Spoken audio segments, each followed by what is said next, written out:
All right. Since you've touched on it, talk a bit more about the Norm Macdonald brouhaha, because a lot was made of that, and based on what you were just saying, it sounds like you maintain your decision was made completely based on the numbers, and there was no other personal feeling about Norm I Macdonald. like Norm. I was the one who put him on Weekend Update. I was the one who suggested to Lauren that he do Weekend Update. You know, I think let me tell you, pull out some of the tapes and look at the tapes from that season and listen to the audience. There'd be times when you'd go 2, 3 minutes without even a chuckle from the audience. The only chuckle would be maybe he'd make a face or something, but the jokes were just laying flat. The problem was not so much Norm as the writing was terrible. And he didn't want to change the writer. So if you don't want to change the writer, okay, then Well, he we'll was change following you. in the wake of probably the most successful Weekend Update anchor in Dennis Miller. Uh, so it, I, When he it first could, when he first came on, he was very funny. It either was laziness, or they lost their fastball, or they lost their ability to connect with the audience from a humor standpoint. You know? And so, I mean, I had no bad feelings about Norm whatsoever. It's just I want the show to be funny. I want the ratings to at least hold on Weekend Update. You know, he went on and did a movie that nobody went to see, and 2 series that nobody went to see. So, you know, so why do who you was think right, me or Tom Shales? why do you think then Norm seemed to make a point of that he thought the decision was based on jokes he was doing about O.J. Simpson? Um, well, whenever somebody gets fired, they always look for an excuse. It can't be them. You know, Was he told not to do O.J. jokes? quite to the contrary. In fact, when the whole situation with O.J. was being played up in the papers, I told Jay Leno and Lorne Michaels and Conan O'Brien, hey, I don't want to see anything different from you because you think I might not want you to do something. Make this very clear.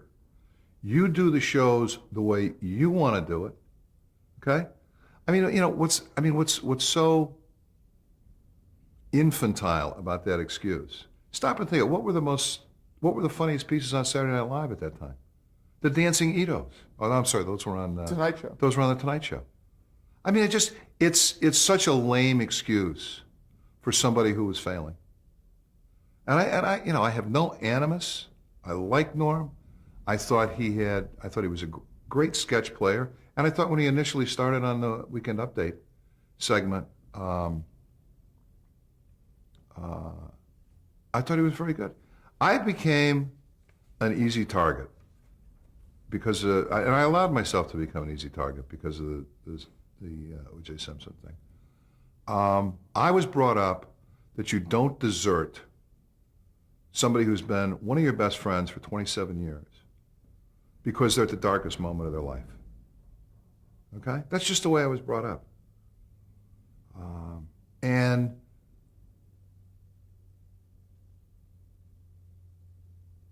I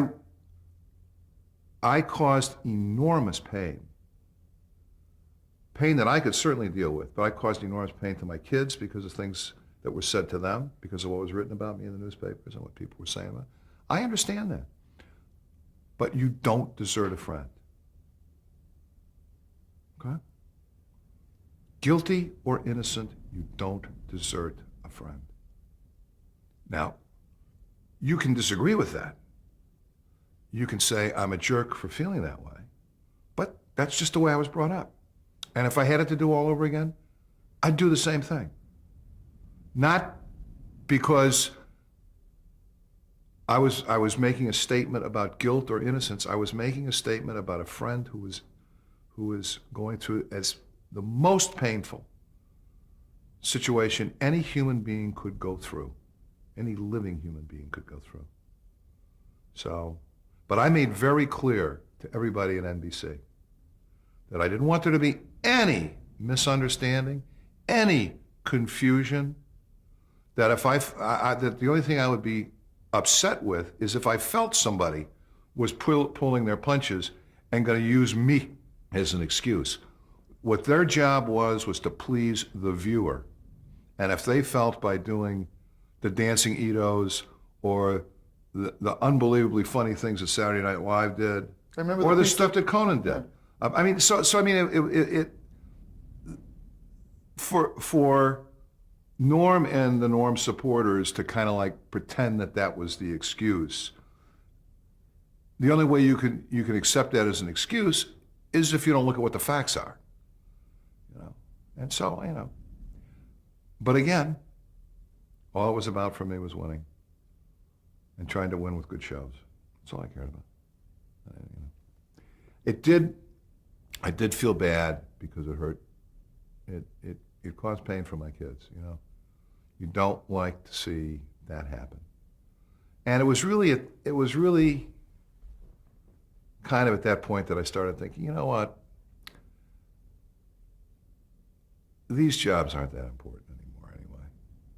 You know, I mean, when Grant Tinker did it, when Freddie Silverman did it, when Jim Aubrey did it, running a network was one of the most important jobs in the country because you really kind of set pop culture.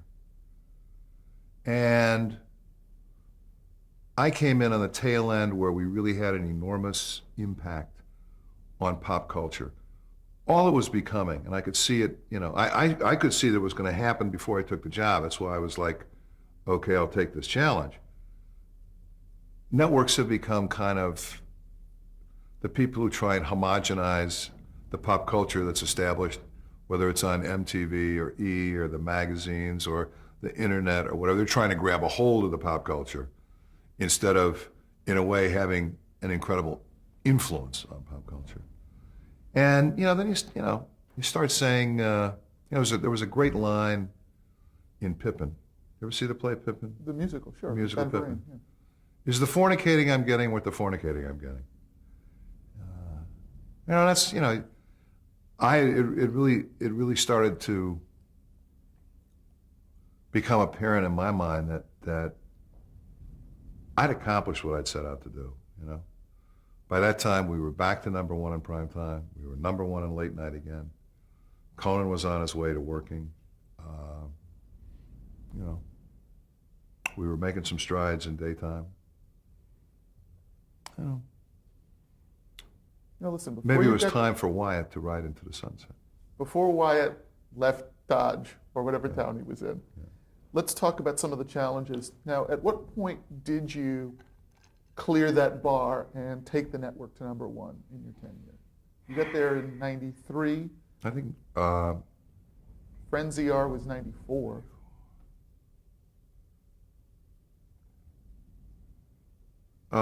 by the spring of 95, we were number one. So now, eventually, I guess one would say there's a price to be paid for number one. Let's talk about that price, because obviously once you have hit shows, especially hit shows that your network doesn't own, and we can talk about that as well, you have to deal with the suppliers. There was obviously a lot written about the costly renegotiation to keep ER at NBC. Why don't you give us your perspective on that?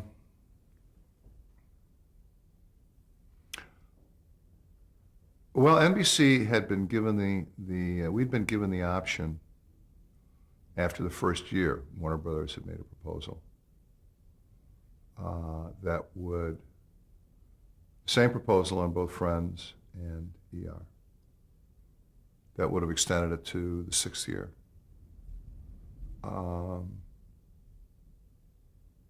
And the recommendation that came to me was, let's do it on the comedy, but the dramas don't last that long in history.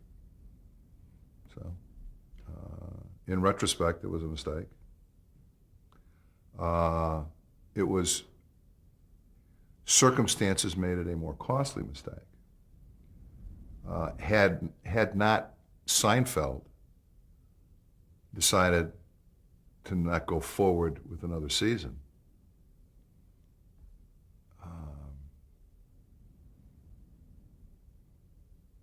then you're in a totally different negotiating position with ER. But when you have the combination of the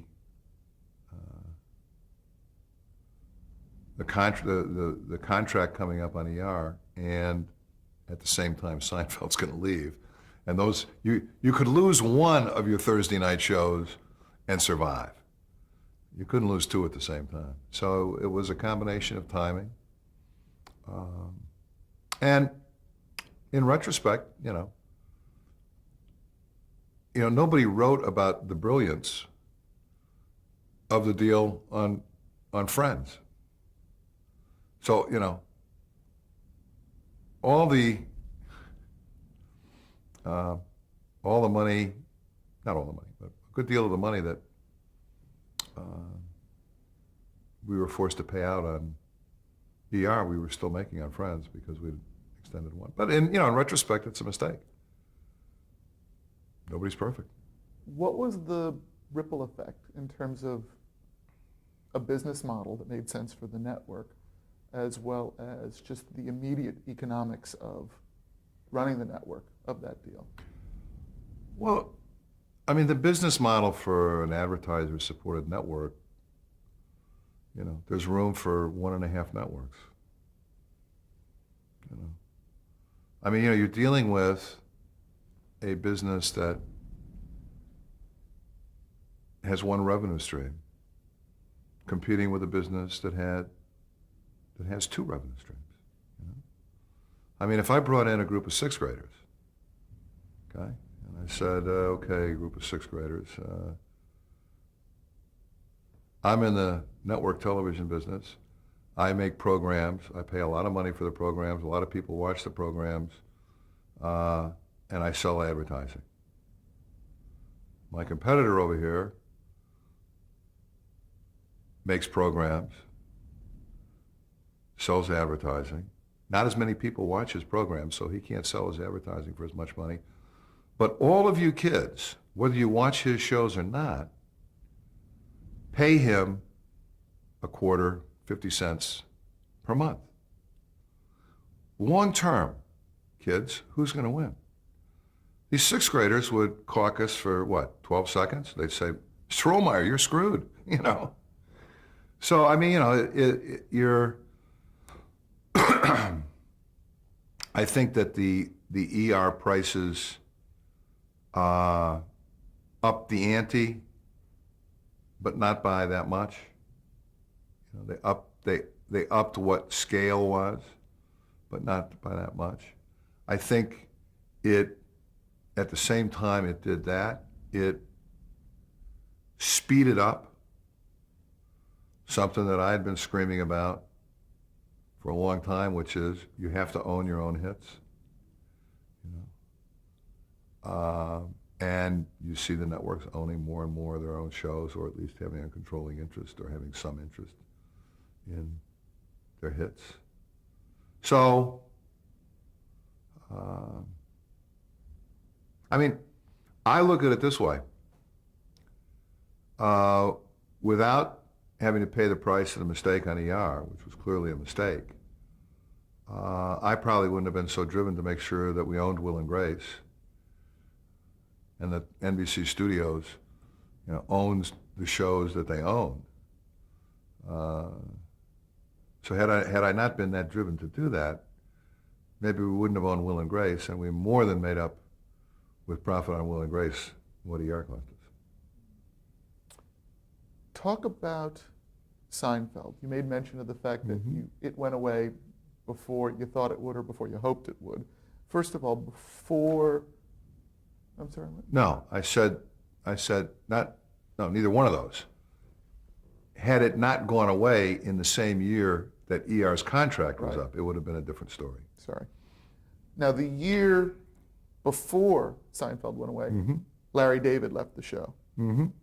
Talk about that, and talk about your experience with Larry David, if you tried to keep him kind of... Larry David, I mean, wasn't a matter of keeping or not keeping Larry David. It really was, that was Larry's decision. That was a decision between Larry and Jerry. It wasn't, at least to my thinking, it wasn't a financial decision. It was just Larry was tired of doing the show. And if Jerry couldn't convince him to do it, and if Castle Rock couldn't convince him to do it, there was really nothing I could do. I think in one respect, it inspired Jerry and the staff to have one of the best years the show ever had, which is they wanted to prove to themselves and to the rest of the world that they could do the show without Larry. And once they did that, then I think their interest in doing the show went away. But I thought they had to, the last, listen, I think Larry David is infinitely talented. And I love Curb Your Enthusiasm. I think he's got an incredible sense of humor. And I think Jerry Seinfeld is infinitely talented. I think, one of the things that people always have to constantly remind themselves of this business is almost nobody's irreplaceable. Maybe in a single starring vehicle, somebody's irreplaceable. But, I always remember, the experience of Cheers. When Coach died, oh my God, what are we going to do? When, what's her name left the series? What's her name? Shelley Long. Shelley Long left the show. Oh, what are we going to do? Nothing. The show got better. Just keep getting better. Look at Law and Order. I mean, I encouraged, thinking about the Cheers model, I encouraged Dick Wolf to make changes in the cast. Because I think what it does is it opens up new vistas for the writers. Now, you couldn't do the Seinfeld show without Seinfeld. But with all due respect to the talent of Larry David, could you do a season of the Seinfeld show with everybody but Larry David? Obviously they could. Obviously they could. And they did a terrific show. It wasn't like everybody was saying, oh my God, the show sucks. They had a great season. They had a lot of good shows. Now talk about the final episode, which Larry David did come back for. Yeah. How involved were you in terms of the final episode? Did you know much about it going into it? No. I see, having been on the other side, I used to hate when I was doing a show and some network executive would try to pretend like they were the executive producer of the show. I think a good program executive, you don't give line notes. You don't give script notes on the rough cut. You don't tell people who are living and dying with the show, on page 14, that's baloney. You're in business with the wrong people if you've got script notes. What the network should be doing is identifying shows that they think work. They should be looking at the big picture in terms of, I must tell you, I don't think that casting is right. Or issues like, I think from the long-term standpoint of the show, I'm not sure Courtney Cox should get laid on the first date. Okay? But that's not even a structure. That's an issue about the audience perception of the show. That's not like, I don't think they should go to a Chinese restaurant. This is like central to the character. And that's what the role should be.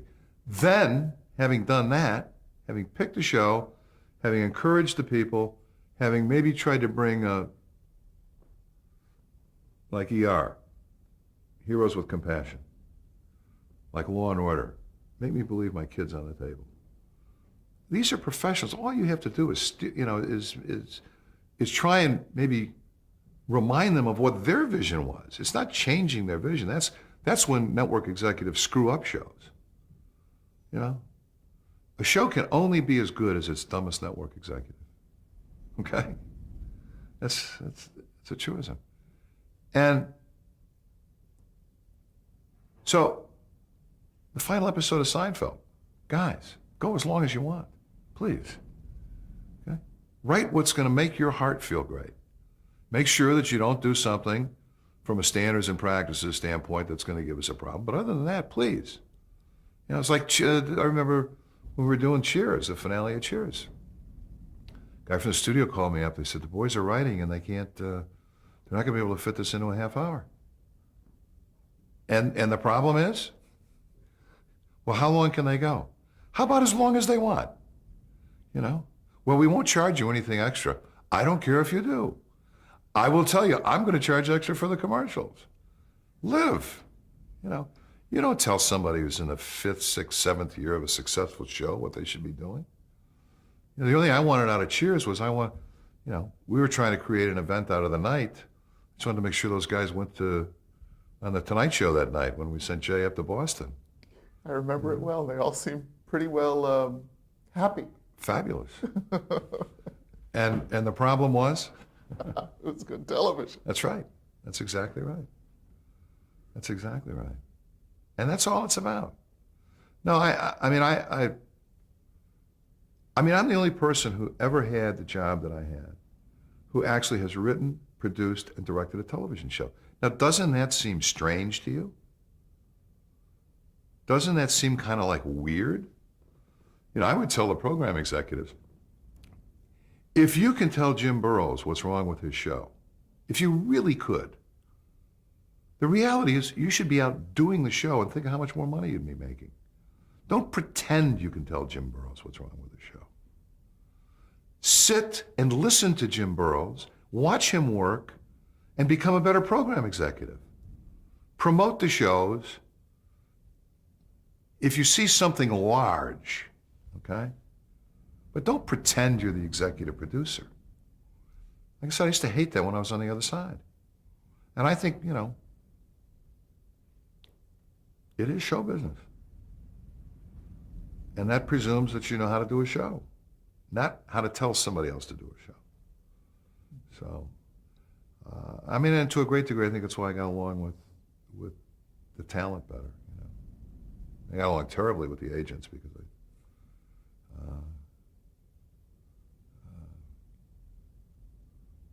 but as long as they knew, see, the big trick is they like you to think you need them, but the reality is they need you because there's only so many buyers. So, but they like to think that they're the buyer and not the seller. But that's a quick game to end. Couple more just moments of the NBC Odyssey before Sure. the moment you chose to leave. Obviously, reading a lot about what's going on between Michael Eisner and Mike Ovitz right now reminds one of the big brouhaha that was created when Ovitz lured Jamie Tarsis away from NBC. I'm not going to talk about that. Nothing? Nothing on that? No, it was too big a lie even to respond to. Fair enough. Perpetrated by a person who finally is being recognized for the Antichrist that he was. I think that puts a fine point on it. In 1997, you complained about NBC's coverage of the World Series interfering with the launch of the fall schedule. Yep. Clearly, it seems that Fox is suffering from the same problem. Give us your sort of perspective on the double-edged sword that having the World Series is as a programmer. It's not a double-edged sword. It's a disaster. If you're trying to launch a schedule, okay, unless you want to start launching your schedule in the middle of the sweeps when everybody else is launching their best programs, their best versions of the programs they have on, baseball is a disaster. There was a time in history when baseball was a wonderful thing to have, when a lot of people used to enjoy baseball, when a lot of people used to watch baseball, when a lot of people that used to watch baseball were younger than the Depend set, you know? All I was saying was the truth. Hey guys, tell me what business you want me to be in. Am I in the we want good tickets to the World Series business, in which case, fine, then you should have baseball. Or am I in the business of launching a schedule every year that is intended to beat the daylights out of all the competitors? You know? Doesn't mean I dislike baseball. Doesn't mean, I mean, baseball should be somewhere. I just didn't want it interfering with the launch of our schedule. And it was just, it's part of the problem when you give an honest answer. Now, people can disagree with me, although NBC got out of the business because they said we're in the series television business. And Fox is in there and they're like, we like it, we like the ratings, aren't they terrific, but we can't launch our series. So, I mean, it's a little bit like all these other things we've talked about. Yeah, a lot of people jumped on me for saying it, but it was true. It was true. It was probably impolitic.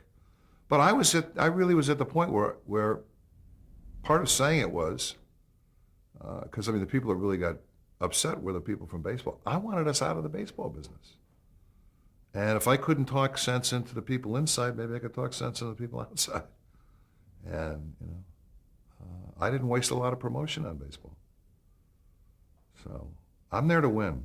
If you want somebody who wants to finish second, get somebody else. I may finish second because I have to, because that's all I can do. But I'm not going to give up trying to win. So talk about the decision to leave NBC. Clearly, it was a very successful run. Why did you decide to call it a day? Well, I had a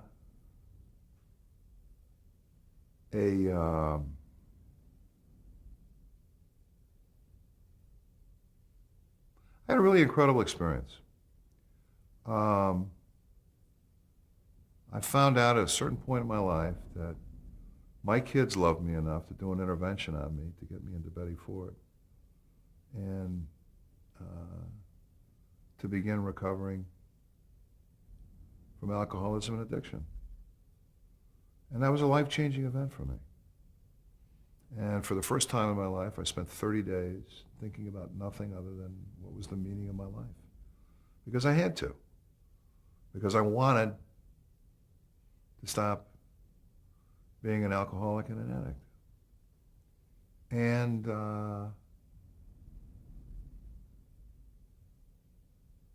the end result of those 30 days and the work I did